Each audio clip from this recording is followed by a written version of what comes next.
João capítulo 11, versículo 4 e versículo 5. Confesso aos irmãos que eu ia ministrar sobre o centurião de Cafarnaum, mas o Senhor ardeu essa palavra no meu coração e eu creio que nessa noite Ele vai continuar falando conosco. Eu já falou através dos louvores, através das saudações, e Ele vai continuar falando em nome de Jesus.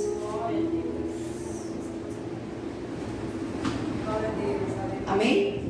A palavra do Senhor diz assim: e Jesus, ouvindo isso, disse: esta enfermidade não é para a morte, mas para a glória de Deus, para que o Filho de Deus seja glorificado por ela.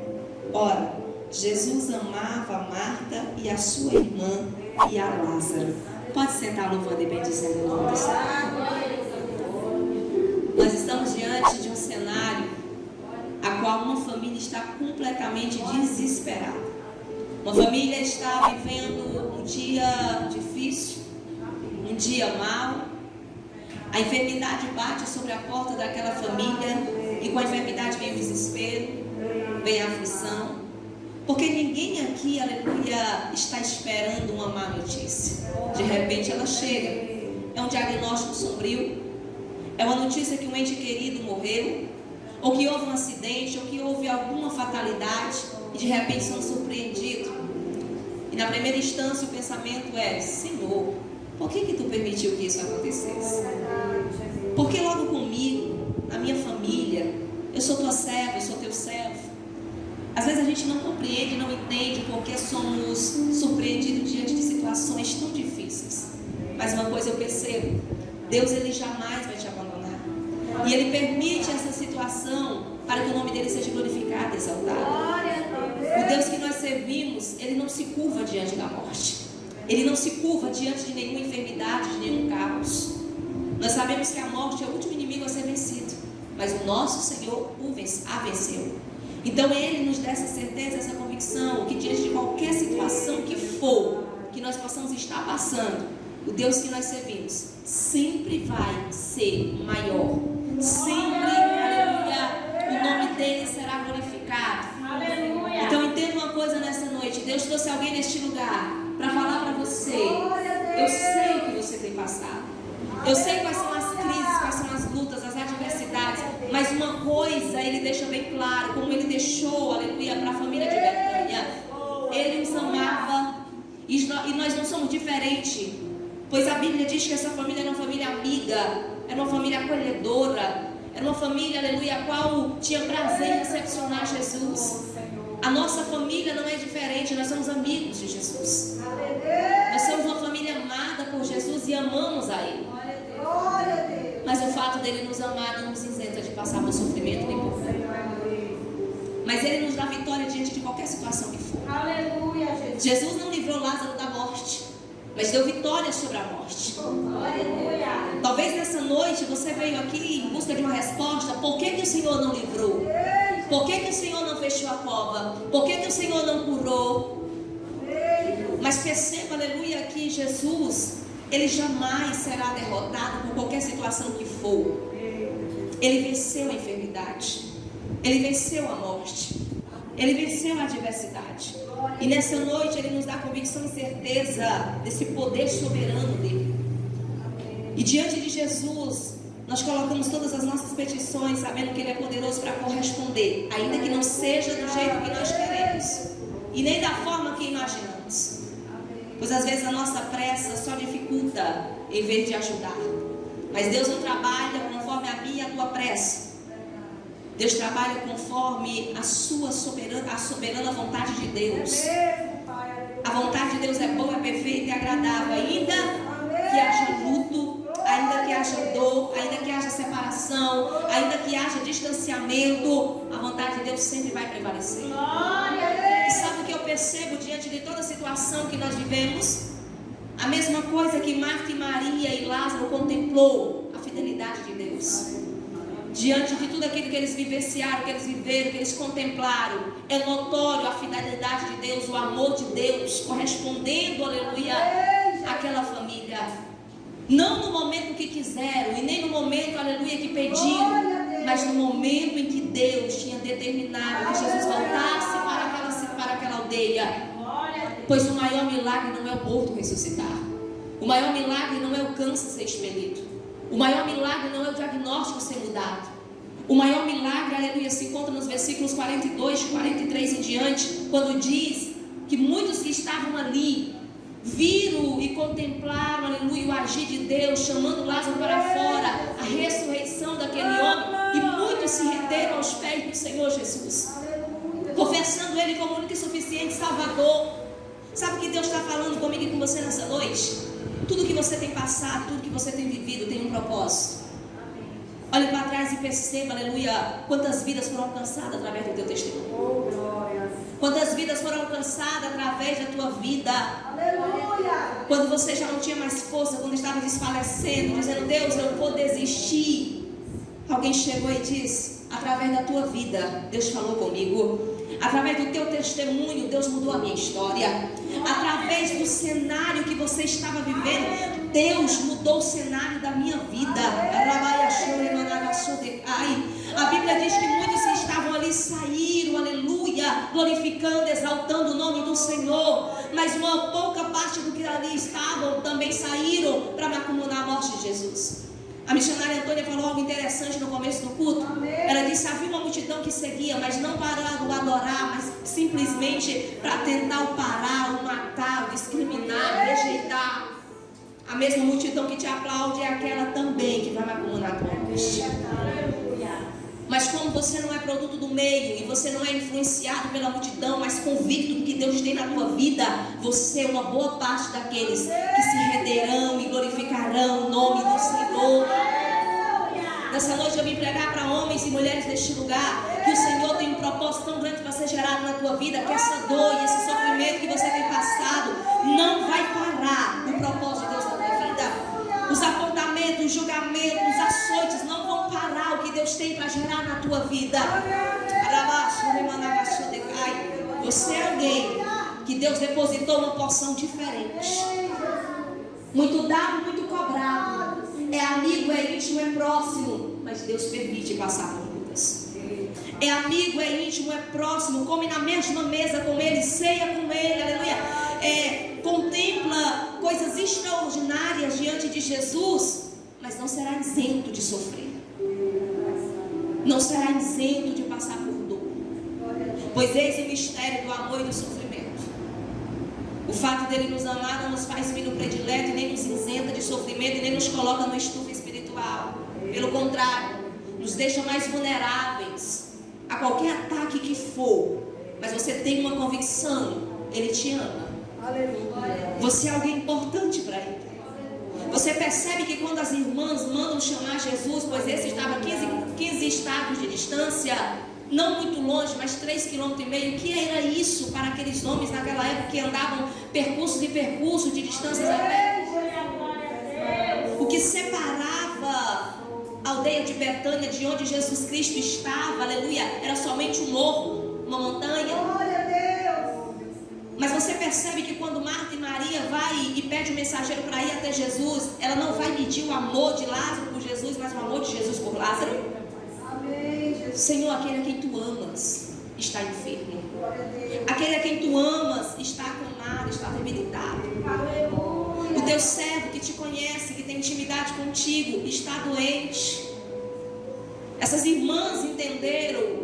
E elas sabiam muito bem, aleluia, o quanto eles eram importantes para Jesus. Amém. Por isso, aleluia, no momento de desespero, de aflição, elas pensam e elas colocam em prática.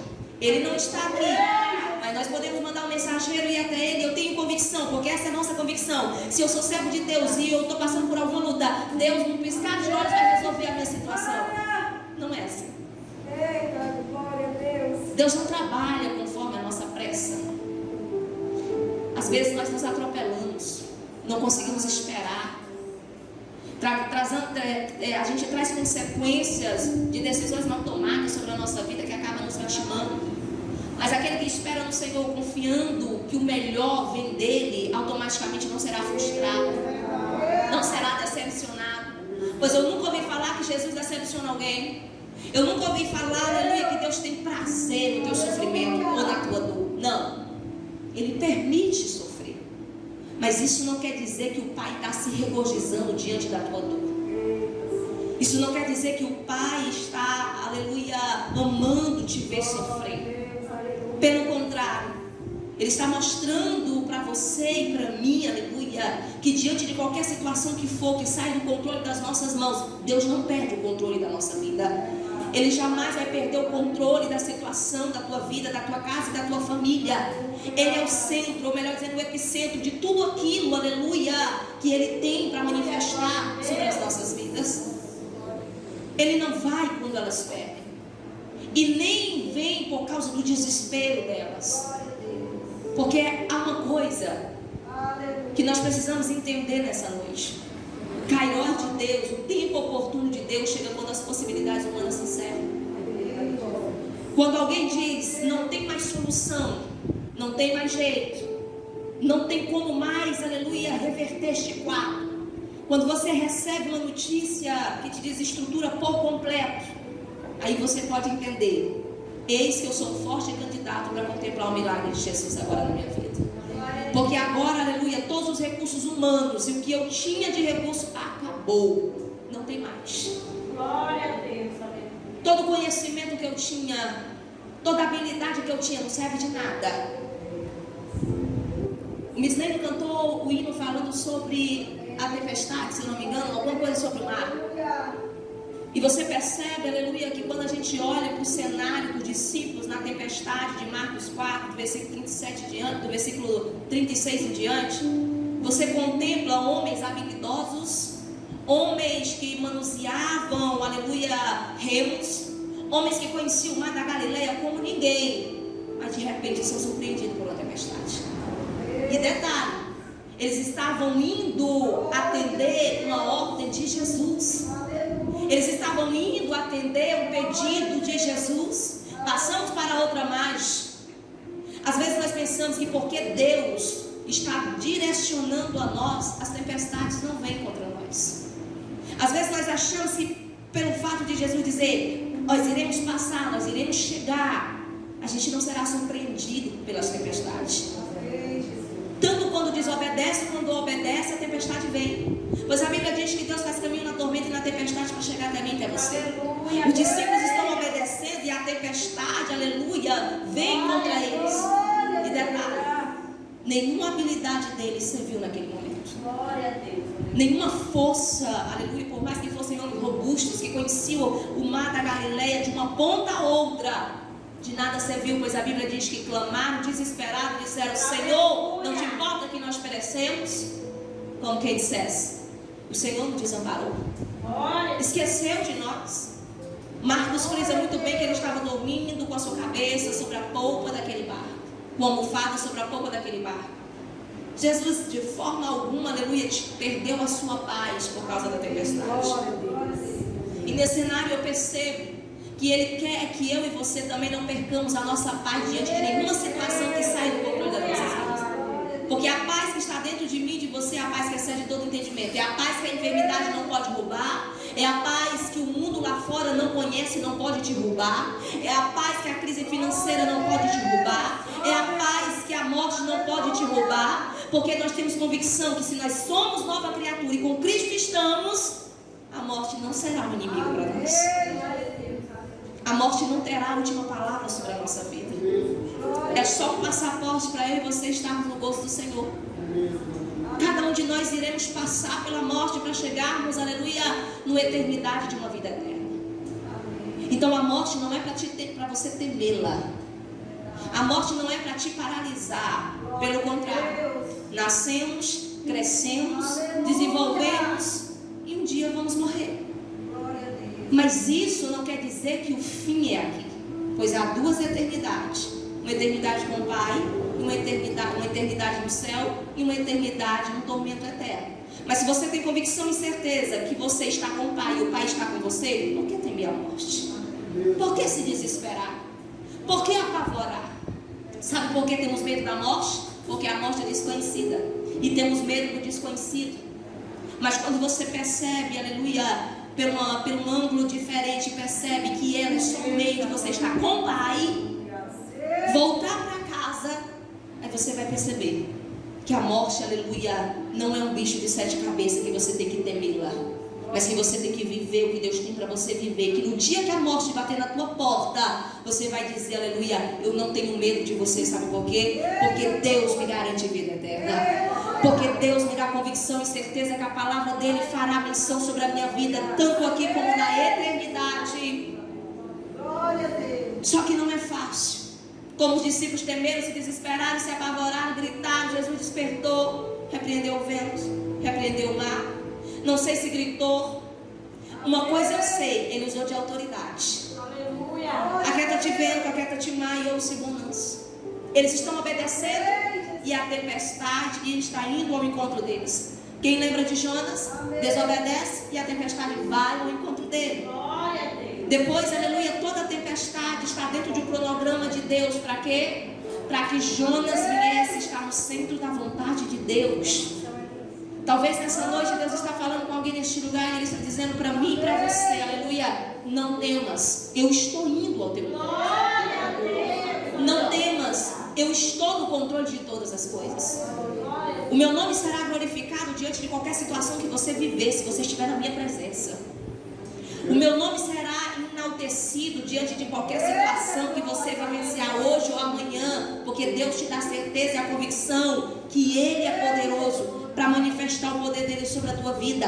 Uma palavra de Deus, aleluia, sobre a minha e a tua vida tem um peso de realidade muito grande. A Bíblia vai dizer que naquele momento aquelas irmãs mandam chamar o mensageiro cinzentar, ele vai até Jesus. E olha a frase: aquele a quem tu amas está enfermo. Jesus ouve aquela palavra e diante da palavra de morte e enfermidade, você não vê Jesus desesperado. Você não vê ele se curvar diante dessa palavra negativa, pelo contrário. E disse-lhe Jesus: essa enfermidade não é para a morte, é para a glória de Deus, para que o Filho de Deus seja glorificado por meio dela. Ora, Jesus amava Marta, Maria e Lázaro. Ele deixa bem claro o amor dele por aquela família. Ele deixa bem notório, aleluia, o quanto ele amava, o quanto ele tinha um afeto por aquela família, ao ponto de Jesus chorar diante da notícia, aleluia, ou melhor dizendo, diante do cenário de ver todos os judeus, Marta e Maria ali, angustiadas, chorando. O versículo 35 diz que Jesus chorou, perturbou-se o seu espírito ao ponto dele ficar angustiado. Então dá a entender que a importância, aleluia, do meu e do teu sofrimento para Deus é grande. Dá a entender, aleluia, que Ele se importa com a nossa dor, mas Ele nos faz superar nele toda dor, toda perca, todo caos, toda aflição, toda palavra negativa. Ele muda todo o roteiro, todo o cenário, mostrando para mim e para você que o controle da nossa vida está nas mãos dele. Talvez hoje você chegou aqui tão afligido, tão angustiado, dizendo para Deus: Senhor, aleluia, está doendo, está pesado, estou cansado, são tantas lutas que eu tenho passado. Talvez não seja esse cenário de Marta e de Maria, talvez você não perdeu um ente querido, mas talvez os abalos do dia a dia tenham te afligido tanto ao ponto de tua estabilidade estar totalmente, aleluia, atingida. Mas Ele trouxe você aqui hoje para te restaurar. Ele trouxe você aqui hoje para te colocar, aleluia, sobre um firmamento, um fundamento da palavra dele. Por mais que o inimigo queira roubar a tua paz, por mais que ele queira, aleluia, tirar, aleluia, Cristo do cenário para dizer que Cristo, aleluia, não se importa com a tua dor nem com o teu sofrimento, Ele te trouxe aqui hoje para mostrar para você que Ele não só se importa, como Ele vai mudar essa história. Jesus não só chega e te dá o diagnóstico que você está vivendo, mas Ele também traz a solução do teu problema. Quando Ele diz que não é para a morte, é para a glória de Deus. Aleluia! É para que o Filho de Deus seja glorificado por meio dela. E pronto. E a Bíblia diz que Ele ficou mais 2 dias ali. Agora, como lidar com a demora de Jesus? Como lidar com a ausência de Jesus, principalmente no momento que você mais precisa? Às vezes a gente não compreende por que Ele demora, o porquê parece que Ele não está. Você já ouviu aquela frase: Senhor, se tu tivesse chegado 5 minutos antes, não teria acontecido? 5 minutos antes e a bala perdida não teria atingido alguém que eu amava? 5 minutos antes e o acidente poderia ser totalmente diferente? Às vezes a gente pensa que Jesus, aleluia, por algum momento, aleluia, ele se esquivou de olhar a nossa dor e o nosso sofrimento. Mas não é assim. Os seus atributos é onipotência, onisciência, onipresença. Está em todos os lugares, em todos os momentos. Sonda, esquadrilha, coração e mente. Não é que ele não estava. A pergunta é, por que o Senhor permitiu? Por que o Senhor permitiu que tudo isso sucedesse sobre a minha vida? O que eu acho interessante nesse texto é que a Bíblia, quando vai falar que Maria, irmã de Lázaro, foi a que ungiu os pés do Senhor com unguento, a nossa mente ela é reportada para Lucas 10:38. Quando a Bíblia diz que pela primeira vez Maria, aleluia, está ali assentada ouvindo Jesus. O que eu percebo é, aleluia, que Maria está recebendo de Jesus uma palavra. Por mais que isso tornou-se algo tão escandaloso, pois naquela época a mulher não tinha voz, vez e nem direito. Uma mulher larga os seus afazeres na cozinha e senta diante de vários homens que ali estavam, e também Jesus, para ouvir dele, aprender dele, ao ponto de Marta olhar e dizer: Jesus, não te importa que eu sirva só? Não te importa que eu faça um trabalho pesado, a minha irmã está só aí sentada? Quem está de fora não tem noção do peso da responsabilidade, o tanto que é difícil você estar parado, ouvindo e aprendendo de Jesus. Quem está de fora não tem noção da guerra que é ler a palavra, aplicar ela, aleluia. Não tem noção quanto é difícil, aleluia, dropar os joelhos ou orar, pois é uma guerra espiritual muito grande. Quando você se dispõe a fazer a vontade de Deus, o inferno em peso se levanta. Vai usar até quem está próximo, até quem é irmão, quem é parente, quem é do mesmo sangue. Mas isso não quer dizer que, aleluia, querem teu mal. É uma influência que Deus pode até permitir, para no final abrir os olhos de quem está olhando e dizer: não te importa que eu sirva só, e dizer: ela escolheu a melhor parte, eu faço o mesmo. Maria estava aos pés do Senhor aprendendo. Quem aprende da palavra sabe que será fortalecido diante da dor e do sofrimento. Quem aprende da palavra de Deus sabe que essa palavra é alicerce, que essa palavra é sustentabilidade no momento da dor, de qualquer situação que for. Você já percebeu que de Gênesis a Apocalipse tem uma palavra para qualquer situação que você está passando? Você já percebeu que você abre a Bíblia, aleluia, e Deus tem uma palavra que penetra a tua alma? Algumas pessoas dizem que a Bíblia fechada é só um livro comum. Não, ela continua sendo a palavra de Deus. Ela não muda. Ela tem mais de 400 mil anos atrás e ainda hoje ela é atual. Serve para os dias de hoje, serviu para 400 anos atrás, aleluia, e vai continuar servindo para depois que nós não estivermos mais aqui, mas que a nova geração, os nossos filhos, nossos netos, serão, aleluia, alcançados por esta palavra, serão revestidos por esta palavra, porque vão olhar para trás e vão dizer: o meu pai, a minha mãe, o meu avô deixou um legado firmado nesta palavra, pois a palavra de Deus é poderosa. A palavra de Deus, ela me dá certeza que no dia da dor, do luto, o Senhor é a minha fortaleza, que a tristeza salta de alegria quando Ele chega. Ela está sentada aos pés do Senhor aprendendo. No capítulo 11 de João, a qual o texto nós estamos narrando, diz assim, ó, que essa mulher agora estava desesperada. Quando ela se apresenta a Jesus, o que ela diz? Senhor, se tu estivesse aqui, o meu irmão não teria morrido. Só que eu quero abrir um parênteses, e antes dela dizer: Senhor, se tu estivesse aqui, o meu irmão não teria morrido, a minha Bíblia atual diz assim, ó, que ela se lança aos pés do Senhor e diz: Senhor, se tu estivesse aqui, o meu irmão não teria morrido. A palavra de Deus gera em nós a convicção que todas as coisas cooperam para o bem daqueles que amam a Deus, que a vontade dele sempre vai prevalecer sobre a nossa vida, e que nós não podemos mudar uma vírgula, um roteiro de nada, mas ele pode. Marta fala a mesma coisa, mas a atitude é outra. Mas Maria, que aprendeu aos pés do Senhor, se lança. Hoje eu estou pregando para alguém neste lugar que tem se lançado aos pés do Senhor e tem dito: Senhor, se tu estivesse aqui, não teria morrido. Mas o lugar mais alto que eu devo estar é sobre os teus pés, porque um dia eu aprendi sobre os teus pés a me permanecer firme diante de qualquer situação que for. A tua vontade é boa, a tua vontade é perfeita, ela é agradável, ela vai prevalecer sobre a tua vida. Maria, antes de questionar, ela se lança em forma de adoração. No capítulo 12 do livro de João, essa Maria agora está aos pés do Senhor agradecendo. Primeiro ela aprende, ela chora na segunda cena, e na terceira cena ela adora. A gratidão é tão grande que ela pega, aleluia, um vidro de unguento, nardo puríssimo. Aquilo era o dote daquela mulher. As mulheres compravam gotas e gotas daquele nardo caríssimo, iriam juntando para o dia do seu casamento, para vender. Só que Maria, aleluia, ela olha para Jesus e ela percebe ela olha para ele de forma de gratidão, aleluia, ela dá o seu melhor.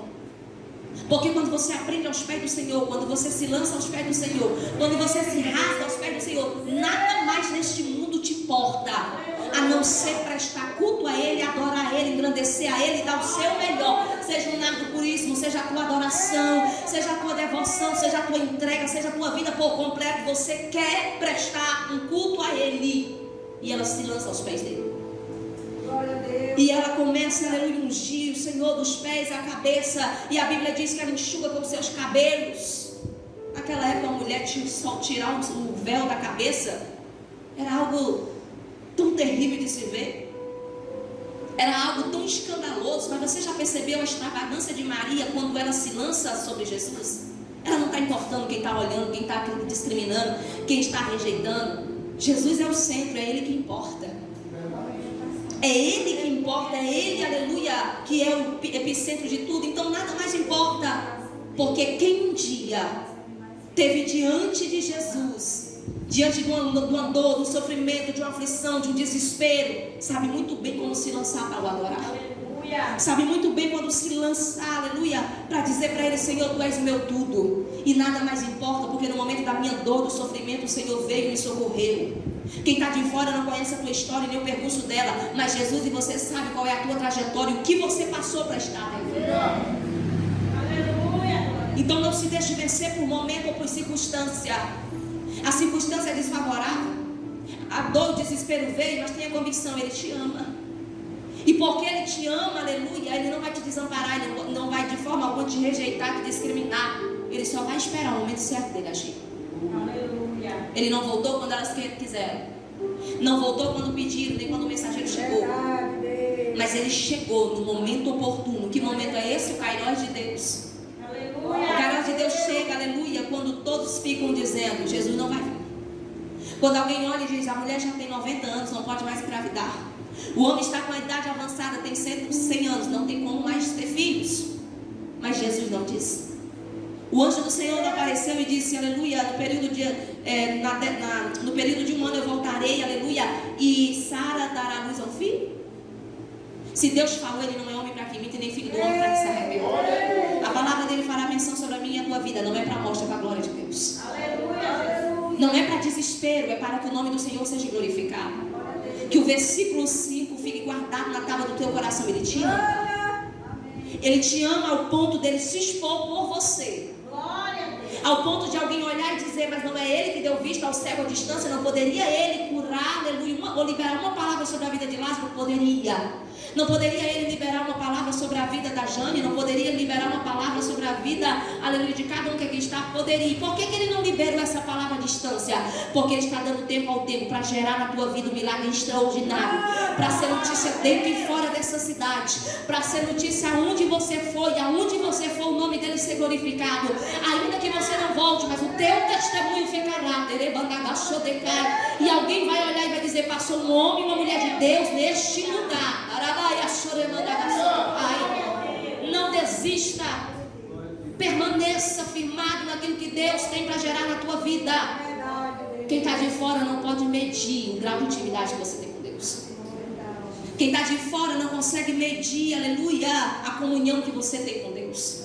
Quem está fora diz: poderia vir ou não poderia, mas Ele não veio. Poderia ou não poderia ter socorrido, mas Ele não veio. Mas Ele chegou quando já estava enterrado, com 4 dias, cheirando mal. A própria irmã disse: Senhor, já cheira mal, já não tem como mais. Mas Ele disse: se tu creres, tu verás a glória de Deus. Sabe o que eu e você precisamos? Crer que Jesus nos ama. Precisamos crer que Ele se importa com a nossa dor. Precisamos crer que Ele está no controle da nossa família. E assim contemplar o milagre dele diante dos nossos olhos. Deu a ordem, Lázaro saiu, com seu rosto envolto de vergem mortas, o seu corpo, aleluia. Mas a ordem foi expressa: desatar e deixar ele ir. Agora eu te pergunto algo nessa noite: o milagre de Deus isenta a nossa responsabilidade? Não. Sabe por quê? Porque quem gera milagre é Jesus. Quem dá ordem para o morto ressuscitar é Jesus. Mas quem vai desatar o morto somos nós. Desatar e deixar ele ir. Glória a Deus. Desatar e deixar ele ir. Porque ninguém dá um passo com vestes mortas. Glória a Deus. Ninguém dá um passo com seus olhos atados. Sabe o que Deus está falando para mim e para você nessa noite? Que tudo que você aprendeu com Ele, aleluia, e através dele, é para ser manifesto na obra dele. Glória a Deus. Tudo que Deus tem permitido sobre a minha e a tua vida, aleluia, com um propósito soberano. E esse propósito é para refletir na eternidade. Por isso hoje Ele está dizendo para alguém: o milagre eu já fiz. É notório o que eu tenho gerado na tua vida. Agora desatar e deixar aqui, para que você veja, aleluia, essa obra progredindo, crescendo. Mas o morto que agora é desatado e agora está vivo, aleluia, esse é o sétimo e último milagre operado por Jesus antes de ser morto, vai gerar um abalo tão grande no meio daquele povo, aleluia, que agora não só Jesus é para morrer como Lázaro. E aqui eu percebo: o mesmo sol que amolece a cera endurece o barro.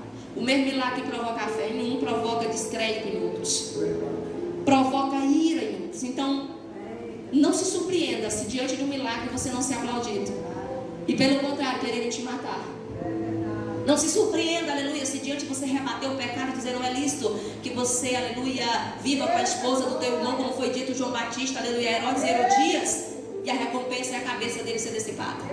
Importante é que seja na prisão, no cárcere ou aonde for, você tenha convicção que Deus é na tua vida.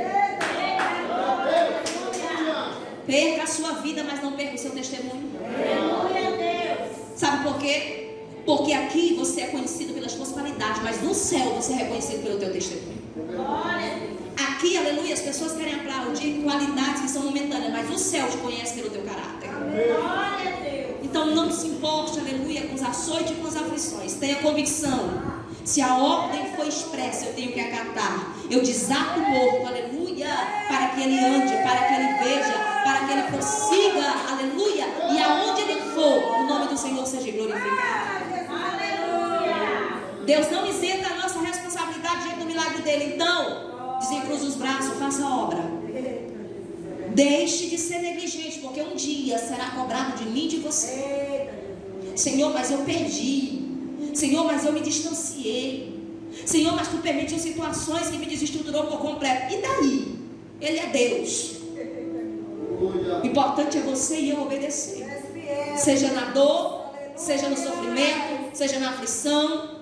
Ele te garante, aleluia, uma vida eterna no céu, sem lágrimas, sem dor, sem perseguição. Mas enquanto eu e você estivermos aqui, o milagre é até notório sobre a nossa vida, mas a minha e a tua cabeça estará em jogo, porque o inferno em peso se levantará para tentar parar o que Deus tem na nossa vida. Mas Deus não chamou covarde. Deus chamou homens e mulheres corajosos, que não vai temer o sinédrio, que não vai temer sinagoga de Satanás, que não vai temer corporação, facção, o que for. Simplesmente vai estar determinado a fazer a vontade de Deus. E se a vontade de Deus for que eu morra em praça pública, pois eu serei morta, apedrejada. Se a vontade de Deus for, aleluia, que eu vou para o cárcere e lá me degole, pois a vontade dele será glorificada. Mas uma coisa eu tenho convicção, que o que ele disse para João Batista, João Batista manda, aleluia, 2 dos seus discípulos: vá até ele, pergunta se foi sobre ele que eu preguei, pergunta se é ele, aleluia, aquele que iria de vir depois de mim, pergunta se é ele. Como Jesus responde? Diga para ele que o surdo vê, que o cego, que o surdo ouve, que o cego vê, que o paralítico. As obras que eu opero aqui testificam quem eu sou e de onde eu vim. As obras que Deus opera em mim, na tua vida, testificam que nós não somos daqui. E nós não viemos para este lugar para permanecer aqui. Nós somos do céu. E o nome do Senhor será glorificado, aleluia, na minha e na tua vida, em cada momento, instante, aleluia, ou no último fôlego de vida, o nome dele será glorificado. Guarda essa palavra na tábua do teu coração, porque Deus nessa noite tem algo para fazer através dessa palavra na tua vida. Te coloca de pé no nome de Jesus. Eu quero orar por você nessa noite, porque Deus tem algo para fazer, aleluia, na tua vida. E você vai sair daqui e vai colocar tudo que Deus hoje ministrou no teu coração em prática. Eu vou orar e vou sair às pressas, porque eu tenho uma vigília para ir. Mas eu quero dizer para vocês que a palavra de Deus foi pregada e ela não volta vazia. Vamos orar nessa noite? Soberano Deus e Pai, Deus de maravilha, Deus de poder, nós te rendemos graças porque somente o Senhor é Deus, digno de louvor e adoração.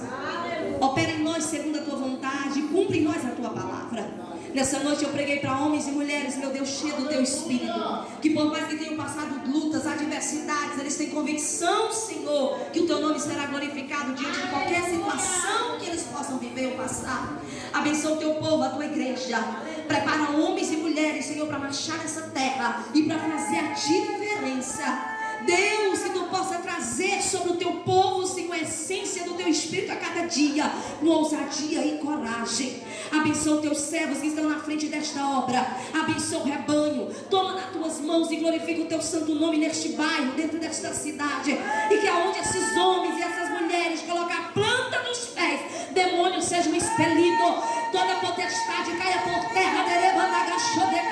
Todo demônio de suicídio seja dissipado, destruído. Todo lecaia seja dissipado nesta noite. Oh, nosso Espírito Santo, que essa graça, que essa autoridade continue sobre nós, mediante o teu santo e poderoso nome, e glorifica o teu nome sobre a nossa vida. É isso que eu te peço encarecidamente. Amém. Eu agradeço a oportunidade em nome de Jesus. Aleluia.